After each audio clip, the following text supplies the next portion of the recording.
Even though the vastness of the time-space continuum makes it very unlikely that the Doctor would bump into the same old faces, Doctor Who is always revisiting characters from its past. We recently saw the glorious return of Sutekh in the Season 1 finale, but he's not the only one who deserves another go. I'm Ellie for Who Culture here with 20 Doctor Who characters who must return. Number 20, Canton Everett Delaware III. When Canton Everett Delaware III was introduced in 2011, Doctor Who was breaking the American market, and Nicholas Courtney had sadly left us. Against that backdrop, it felt like Stephen Moffat was introducing a Brigadier surrogate to honour Courtney's legacy and appeal to American audiences. Mark Sheppard was a well-known face to fans of American TV due to his roles in Battlestar Galactica and Supernatural, but alas, Canton never returned. Over a decade later, and with Doctor Who striving to be a global brand, perhaps the time is right for another America-based adventure with the former FBI agent. How brilliant would it be to see Canton in charge of an American branch of UNIT in the 1970s or the 1980s, leading the organisation like a cross between Fox Mulder and the Brigadier? Yes please. Number 19, Duggan. Duggan is the best Fourth Doctor companion that we never had. Just imagine the fun we could have had if he'd joined the TARDIS after City of Death. While we never got to see Duggan punching his way across time and space with the Fourth Doctor and Romana, that doesn't mean he can't make a comeback alongside Ncuti Gatwa. The power of the Doctor and the Giggle established that UNIT hires former friends of the Doctor. So surely a private detective who once saved the Earth with a well-timed punch is a dream hire. Actor Tom Chadbourne may be a bit older nowadays, but age hasn't stopped Sly Stallone or Arnie from landing a few punches, now has it? Nor did it stop the likes of Colin Baker and Sylvester McCoy returning to the show either. Number 18, Rogue.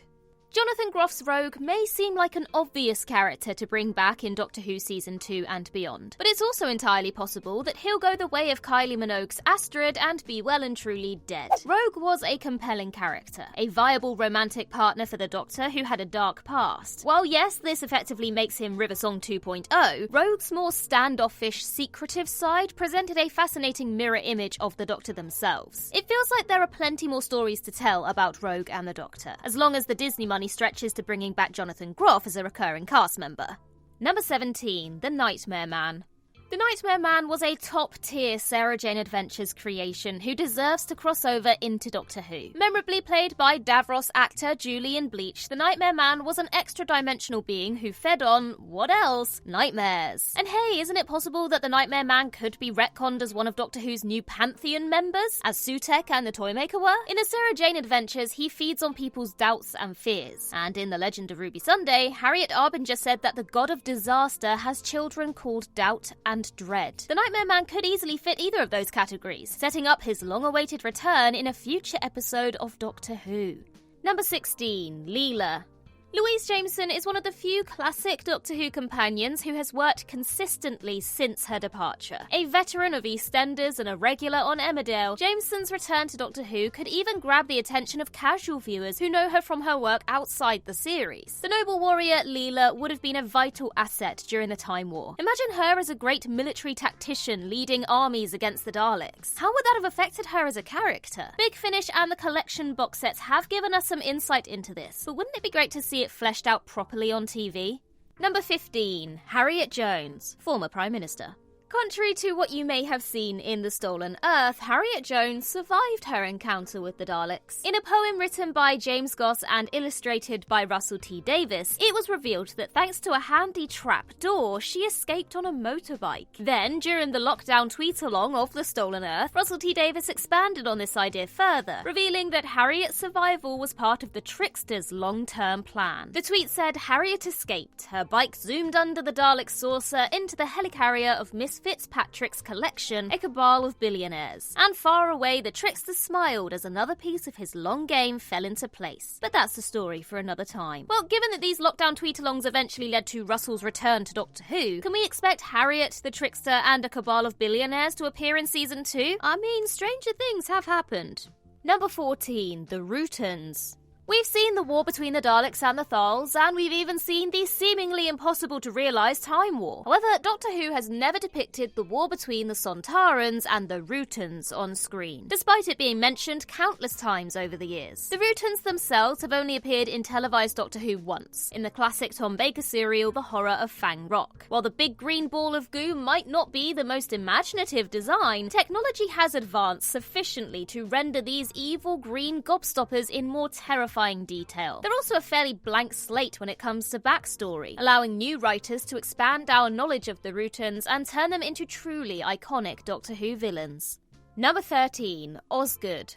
Lovable, nerdy, Doctor-obsessive Osgood was a charming addition to the unit team from her debut in the 50th anniversary to her last appearance in the Zygon inversion. So where is she? There are 3 whole incarnations of the Doctor that Osgood hasn't met yet, which feels unfair, frankly. We know that Osgood was still a member of UNIT at the time of Flux, but she hasn't been heard of since. Maybe she's running her own separate top-secret division of UNIT elsewhere in the world, or perhaps her work with the Zygon settlers is taking up all her time. Either way, with the UNIT spin-off currently in production, Osgood's absence is hugely disappointing.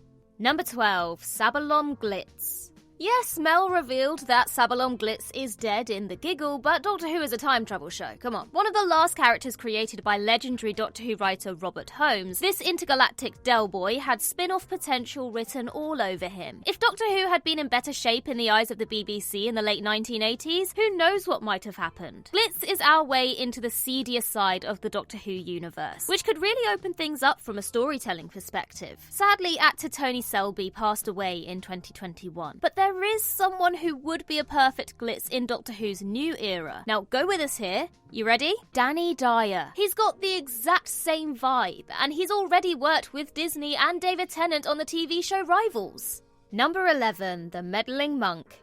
Russell T Davies has parked the Master for now, and that's probably for the best. However, that doesn't mean we can't resurrect some of Doctor Who's other renegade Time Lords now, does it? The Meddling Monk would be a terrific addition to modern Doctor Who, particularly as the idea of a villain who rewrites history for fun feels quite pertinent in the age of fake news. Sure, the Monk isn't exactly a season finale level villain, but he'd make for a great mid-season episode that's lighter in tone. After 19 years, isn't it time we finally had a bit of fun with the Time Lords? Matt Berry is right there. Just pick up the phone, Russell, that's all you have to do.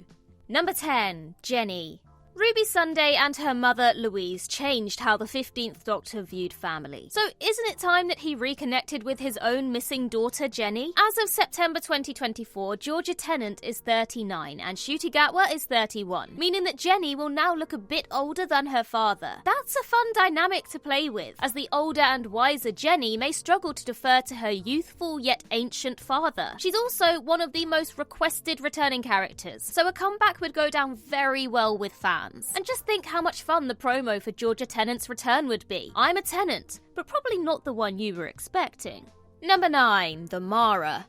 The Mara is a far more sinister Doctor Who villain than the slightly embarrassing pink snake would have you believe. This is a creature that feeds on people's darkest impulses, latching onto them and turning them into agents of chaos. The Mara was referenced in The Legend of Ruby Sunday, so Russell T Davies or another writer can easily reintroduce these so-called God of Beasts to modern Doctor Who. It would be a perfect opportunity to bring back Janet Fielding and give us the final battle between Tegan and the Mara. Unleashing the Mara on contemporary Earth may tread too close to Empire of Death, but a smaller scale, character-driven story would be an absolute treat. Think The Devil's Chord crossed with Amy's Choice, minus the singing, dancing, and dodgy ponytails. Number 8, Grace Holloway. Whatever happened to Grace Holloway? Rights issues meant that Daphne Ashbrook couldn't reprise the role. But now that Doctor Who is part of the Disney Empire, could that change the bargaining position? Long before Donna Noble had regrets over saying no to travels in the TARDIS, Grace turned down the 8th Doctor in the first minutes of New Year's Day 2000. How did her experiences with the Doctor and the Master change her life? Did they fuel her medical career? The return of Daphne Ashbrook as Grace could answer all of these questions, giving us a chance to learn more about the 90s companion we never got. And while we're at it, reunite her with Paul McGann's 8th Doctor. Number 7, the Sarah Jane Adventures cast. Varada Sethu will be playing Belinda Chandra in the next season of Doctor Who. Have we considered that she may have a connection to the Sarah Jane Adventures? Belinda's namesake, Rani Chandra, would be an excellent addition to the new series, following in the footsteps of her mentor, Sarah Jane, as her dogged journalism clashes with Unit's desire to keep things top secret. The rest of the Sarah Jane Adventures gang would also bring a sense of continuity between the two Russell T Davies eras. Sarah's adopted son Luke is surely a Unit scientific advisor in waiting, while Clyde Langer's keen artistic eye and years fighting monsters could make him a valuable asset to Kate Stewart. And who doesn't want to hear Ncuti Gatwa confidently declare, "Mr. Smith, I need you"? Number 6. Fenric. Fenric is notable by his absence from Doctor Who's Pantheon. So where does he sit in terms of ancient powers? Memorably described as evil from the dawn of time by the 7th Doctor, it's possible that Fenric actually predates the Pantheon. Does Fenric have beef with the other gods of the Doctor Who universe? Are they scared of him? And what would happen if you put the Doctor in the middle of a battle between Fenric and the Pantheon of the gods? Pretty epic season finale, that's what. The Curse of Fenric is such an undisputed classic that a sequel is a daunting prospect. Still, that didn't put off Russell T Davies from delivering a follow-up to Pyramids of Mars now, did it? Number 5. Romana. The fate of Romana has been a huge question since Russell T Davies decided to blow up Gallifrey in 2005. Even when the Doctors restored their home planet in the Day of the Doctor, we're still none the wiser about where this particular Time Lord has ended up. Spin-off media established that Romana became president of Gallifrey in the years before the Time War. It's so firmly established, in fact, that it's practically taken as official canon by fans. So what happened to Romana when the Time Lords went to war with the Daleks? Did she perish in the Time War? Or did she survive in exile after being deposed by Rassilon? Also, were her and the 4th Doctor actually in love with each other? We need to know these things, people! Number 4. The Trickster. Russell T Davies' return to Doctor Who paved the way for the return of the Sarah Jane Adventures' big bad, the Trickster. Remember how everyone thought Ruby was a child of the Trickster because her mum wore a big cloak? The Legend of Ruby Sunday confirmed that the Trickster was part of Doctor Who's terrifying pantheon of godlike beings. He was named as the God of Traps, taking his place alongside the Toymaker, Maestro, and Sutekh. Given that the Trickster was last seen being defeated by the 10th Doctor and Sarah Jane, it feels like the time is right for a rematch. He'd be the perfect overarching villain for a season, or even multiple seasons, quietly pulling the strings in the background before an explosive finale reveal. Number 3. The Rani. Like the Monk, the Rani is another Time Lord villain that brings a completely different energy to Doctor Who. For the Rani, the ability to travel in time and space afforded her a diverse range of specimens for her experiments with brain chemistry. In the online commentary for The Last of the Time Lords, Russell T Davies can be heard joking that it was the Rani who picked up the Master's ring. I mean, it wasn't, but what if it's the Rani who did pick up the Toymaker's gold tooth at the end of the giggle? Well now, it would be a tall order to replace Kate O'Mara as the Rani, but it could be done. You just need someone with the right balance of high camp, glamour, and menace. Jinx Monsoon is already taken, but I would say Michelle Visage or Hannah Waddingham. Yes, please. Number 2, Martha Jones. Martha Jones is the most underrated of modern Doctor Who companions because she worked harder than almost all of them. Not only did she overthrow the Master's reign in Last of the Time Lords, she threatened to use the Osterhagen key against Davros and had to endure a few days working for Torchwood. And does Martha get any credit? Wouldn't it be nice to see the 15th Doctor apologise for not appreciating her more while she was travelling with him? Perhaps while they faced down some extraterrestrial threat together? The Mickey situation would have to be addressed, obviously, but there's no reason Martha can't easily return as a member of UNIT or some other important military organisation. I mean, the war between the land and the sea would be a prime opportunity. Number 1, Susan Foreman. Doctor Who spent the majority of the past season teasing the return of the Doctor's granddaughter. However, Susan's return was a red herring to distract from the true identity of Susan Triad and her connection to Sutekh. But is that really it? Referencing Susan in such a big way throughout the season makes it hard to put that genie back in the bottle. The Doctor's regret over losing touch with Susan at the end of Empire of Death feels like the setup for a future arc. But is Russell T Davies just playing with us again? Whatever Russell's intention, Susan's return feels inevitable now. Whether she she's played by Carol Ann Ford or by someone else. The Doctor is now more in tune with notions of family, so his own family definitely deserves a call. Time will tell, as it usually does. And just to add, because I just read 20 characters who need to return, and not one of them was River Song, and I think that is criminal. So, while we're on the topic of the Doctor reaching out to his family, River Song, as a bonus entry, thank you very much. And I suppose if I'm adding my own entries, it's only fair that I extend that to you as well. So let me know in the comments down below which characters you'd like to see return. In the meantime, I've been Ellie for Who Culture, and in the words of River Song herself, goodbye, sweeties.